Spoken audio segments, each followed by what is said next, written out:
আসসালামু আলাইকুম। দলমত, জাতি, ধর্ম, বর্ণ নির্বিশেষে দেশ ও দেশের বাহিরে যে যেখান থেকে শুনছেন সবাইকে আমার শুভেচ্ছা ও ভালোবাসা।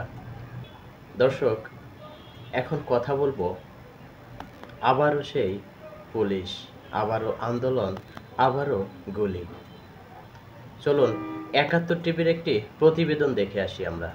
ভাই, অত্যন্ত দুঃখের ভিতর জানাচ্ছি এখনকার পরিস্থিতি। বিশ্বাস কেউ করুক আর না করুক, আপনি আমার সাথে দেখেন, আমার ভিডিও আছে, আমার এক ভাইয়ের আমার সামনে গুলি লাগে, পায়ে রক্ত হয়েছে, আটে পানা চিতে পড়ছে। কেন? আমরা তো আসছিলাম একটা ন্যায্য দাবির জন্য। তাহলে কেন আমাদেরকে পুলিশে গুলি করবে? পুলিশ বছর ক্যাশিয়ার মারতে পারে, মারছে, ঠিক আছে, পুলিশ বাড়াচ্ছে পারে, বাড়ছে, লাঠি পিটা বাড়ছে, কিন্তু আমরা পুলিশের গায়ে কখনো হাত দিই নাই।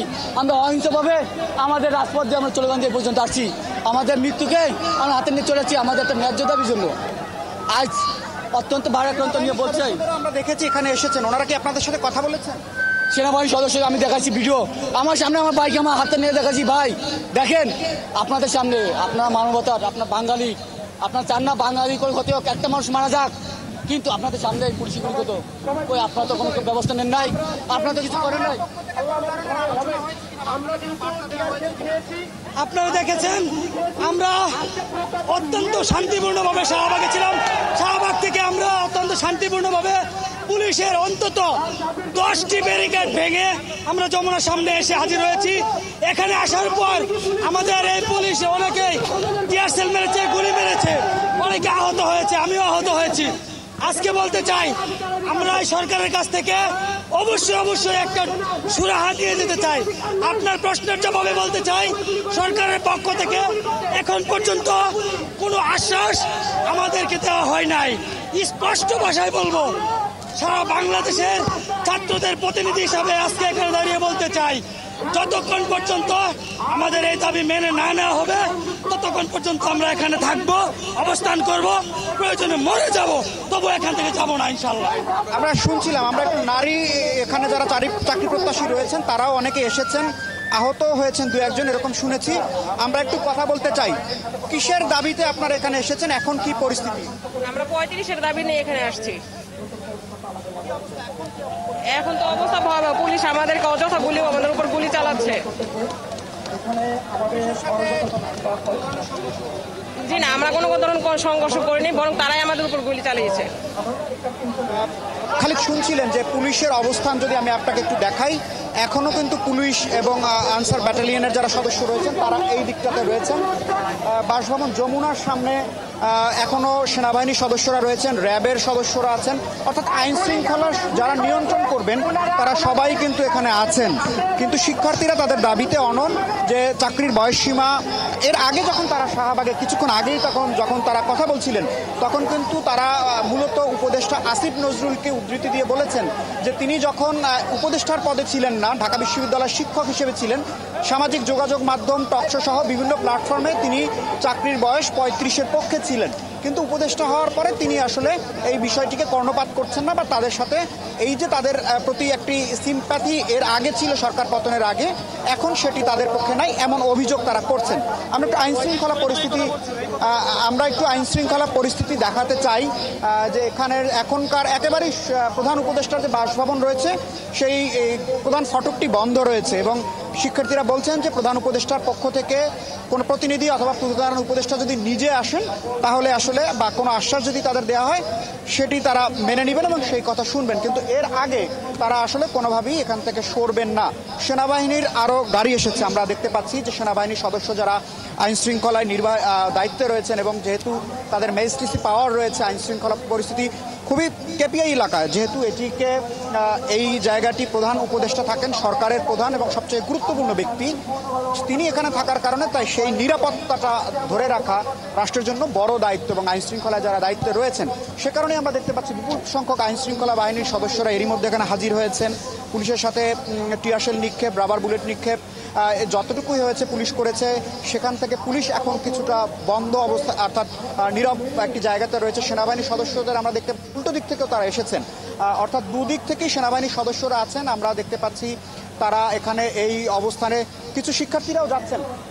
আমরা যদি একটু ক্যামেরা পার্সনের সহযোগিতায় দেখাতে চাই যে কিছু শিক্ষার্থীরাও সেনাবাহিনী সদস্যদের কাছে যাচ্ছেন, তারা তাদের কাছে বিষয়টি তুলে ধরছেন যে কেন তাদের উপরে গুলি চালানো হলো, কেন রাবার বুলেট নিক্ষেপ করা হলো, এই বিষয়গুলো নিয়ে তারাও কিন্তু সেনাবাহিনীকে বিষয়টি পরিস্থিতিটি বোঝানোর চেষ্টা করছেন। আমরা দেখতে পাচ্ছি যে বিভিন্ন গোয়েন্দা সংস্থার সদস্য যারা রয়েছেন তারা এরই মধ্যে চলে এসেছেন। পুরো সড়কটিতে যান চলাচল বন্ধ রয়েছে। এই এলাকায় যারা পথচারী রয়েছেন তারা পায়ে হেঁটেও খুব বেশি একটি এলাকা দিয়ে চলাচল করছেন না, এবং আমরা দেখতে পাচ্ছি যে শিক্ষার্থীরাও এখানে আছেন, তারা সেনাবাহিনীকে বোঝানোর চেষ্টা করেছিলেন। এবং একটু কথা বলতে চাই, কি বিষয় বললেন?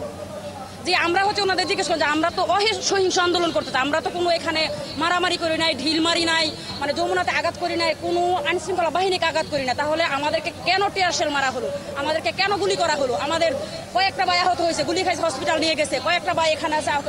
টিয়ার শেল মানে আমার নিজেরই মুখের অবস্থা খুব খারাপ, একদম সারা মুখ জ্বলতেছে। কেন? তাহলে আমাদের বলতেই হয় যে এটা কি আমাদের সেই স্বৈরাচারী সরকারের সদস্য?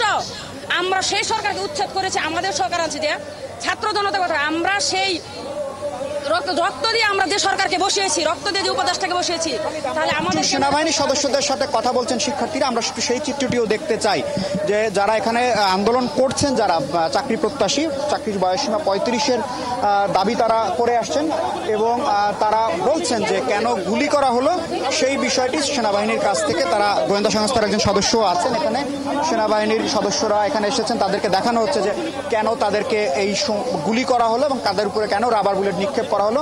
তারা একটি যৌক্তিক দাবিতে এসেছেন, যৌক্তিকভাবে তারা সমাধান চান, এবং তারা বলছেন যে গত সরকার যেরকম ফ্যাসিলিটি আচরণ করেছে, যে কোনো আন্দোলন নিয়ন্ত্রণে গুলি, রাবার বুলেটের ব্যবহার করা হয়, সেটি যদি বন্ধ না হয় তাহলে তারা বড় পদক্ষেপ নেবেন। তার কিছুদিন আগেই বহুল ক্ষমতাধর সরকারকে হটিয়ে তারা এই আন্দোলনে জয়ী হয়েছেন, এবং এখন যদি এরকম ব্যবস্থাপনা হয়, তাদের সাথে আচরণ করা হয়, সেই ক্ষেত্রে তারাও আসলে কঠোর ধরনের আলোচনায় যাবে, কঠোর ব্যবস্থায় যাবে। দেখতে পাচ্ছেন সেনাবাহিনী কিছুটা তাদেরকে আশ্বস্ত করেছেন যে তাদের গায়ে কেউ হাত দিবে না, এই আশ্বস্ত তারা হয় কিছুটা পাচ্ছেন, যে কারণে তারা এখনও এই আন্দোলনটি করে যাচ্ছেন। আমরা একটু প্রধান উপদেষ্টার যে বাসভবনের সামনে কিছু শিক্ষার্থী বসে পড়েছেন, আমরা এখন দেখতে পাচ্ছি যে তারা এখন অবস্থান নিয়েছেন। আপনি দেখতে পাচ্ছেন যে কার্যত প্রধান উপদেষ্টার কার্যালয়ের ভেতরে বা বাইরে প্রবেশ করার মতো যে পথটি, সেটি এখন বন্ধ রয়েছে। পুরো রমনার যে সড়কটি রয়েছে, মিন্টু রোডকে ঘিরে কাকরাইল মসজিদের সামনে দিয়ে রমনার ভেতর দিয়ে যে সড়কটি রয়েছে, সেই সড়কটি কিন্তু বন্ধ রয়েছে। এবং প্রধান উপদেষ্টার যে কার্যালয় যমুনা, আপনি দেখতে পাচ্ছেন যে শুয়ে পড়েছেন অনেকেই, আসলে এখন তারা বলছেন যে আমৃত্যু অবস্থানে করবেন। আমরা একটু কথা বলতে চাই, এখন কি অবস্থা আপনাদের? ভাই, আমরা 35-এর জন্য দীর্ঘ 12 বছর ধরে আন্দোলন করছি জানেন। বিভিন্ন সময়ে এই আন্দোলন আমাদের সংসদ অধিবেশনে উঠেছে, কিন্তু এর বাস্তবসম্মত কোনো সুরাহা আসেনি। আমরা আজকে গুলি খেয়েছি, আজকে আমরা মার খেয়েছি, আমরা এই আন্দোলন বাস্তবায়ন না করে যাব না। প্রয়োজন আমরা এভাবে শুয়ে থেকে গুলি খাবো, জীবন দিয়ে দেবো, আমরা আন্দোলন না ছেড়ে যাবো না, একটাই কথা আমাদের। শুনছিলেন যে তারা যে দাবিগুলো করছেন, অনেকেই শুয়ে পড়েছেন, এবং তারা বলছেন এর আগে উপদেষ্টাদের বা বিভিন্ন পর্যায় থেকে আপনাদের দাবিটির পক্ষে একটা যৌক্তিক সমর্থন ছিল, আমরা দেখেছি সরকারের পক্ষে। এখন আসলে কি পরিস্থিতি? যেহেতু এই দাবি যৌক্তিক, আমি আমাদের মাননীয় প্রধান উপদেষ্টা ডক্টর মোহাম্মদ ইউনূসকে বলবো যে স্যার, আমরা গণ অভ্যুত্থান ঘটিয়ে আপনাকে আমাদের দেশের জনগণের সরকার হিসেবে নির্বাচিত করেছি। আপনি আমাদের জনগণের পাশে থাকবেন। জনগণ 35 চায়, আপনি 35 করে দিয়ে জনগণের আপনার প্রতি যে ভালোবাসা জনগণের বেড়ে যাবে। আমরা চাকরি চাচ্ছি না, আমরা দেশ সেবা করার সুযোগ চাচ্ছি, আমরা পরীক্ষা দেওয়ার সুযোগ চাচ্ছি। আপনি আমাদের পাশে থাকবেন। যে পরিস্থিতি এখন এখানে যারা রয়েছেন, তারা বলছেন যে এই দাবিটি যদি মেনে না নেওয়া হয় তাহলে তারা আসলে অবস্থান করবেন। দুদিকে আইনশৃঙ্খলা বাহিনী রয়েছে, এখন দেখেন সেনাবাহিনীর বিপুল সংখ্যক সদস্য রয়েছেন, পুলিশ সদস্যরা রয়েছেন, যদিও তারা আশ্বাস দিচ্ছেন যে তারা কোনো ধরনের বিব্রতকর পরিস্থিতি, অপ্রীতিকর পরিস্থিতি তৈরি হয় এটি তারা হতে দিবেন না। পুলিশের পক্ষ থেকে যে গুলি চালানো হয়েছে, রাবার বুলেট। প্রিয় দর্শক, প্রতিবেদনটি দেখলেন। আজ বিকালে 35 প্রত্যাশী শিক্ষার্থীরা ডক্টর মোহাম্মদ ইউনূসের বাসার সামনে তারা জড়ো হয়, কিন্তু জড়ো হওয়ার কিছুক্ষণ পরেই পুলিশে তাদের লাঠিচার্জ শুরু করে। লাঠিচার্জে টিয়ার শেল এবং রাবার বুলেটও ছোড়া শুরু করে। আপনাদের কাছে আমার কিছু প্রশ্ন, আমাদের কি লাভ হলো? আমাদের কি সংস্কার হলো? আমাদের কি স্বাধীনতা আসলো? আবারও সেই আন্দোলন, আবারও সেই পুলিশ, আবারও সেই টিয়ার শেল, আবারও সেই রাবার বুলেট, আবারও মিছিলে গুলি। এই সরকারও তো সেই আগের সরকারের পথই অবলম্বন করছে। সেও যেরকম শুরু করেছিল প্রথমে রাবার বুলেট, টিয়ার শেল, লাঠিচার্জ, ঠিক উনিও অর্থাৎ আমাদের প্রধান উপদেষ্টা ডক্টর মোহাম্মদ ইউনূস সাহেব উনিও সেই একই পথ অবলম্বন করতেছে। তাহলে লাভ কি হলো? আদতে আমাদের কি কোনো লাভ হয়েছে? বরঞ্চ লাভের চেয়ে এখন তো দেখি ক্ষতির সংখ্যাটাই বেশি হলো। ভালো থাকবেন, সুস্থ থাকবেন, সুস্থ মস্তিষ্কের মানুষের সাথে চলাচল করবেন। ধন্যবাদ। আল্লাহ হাফেজ।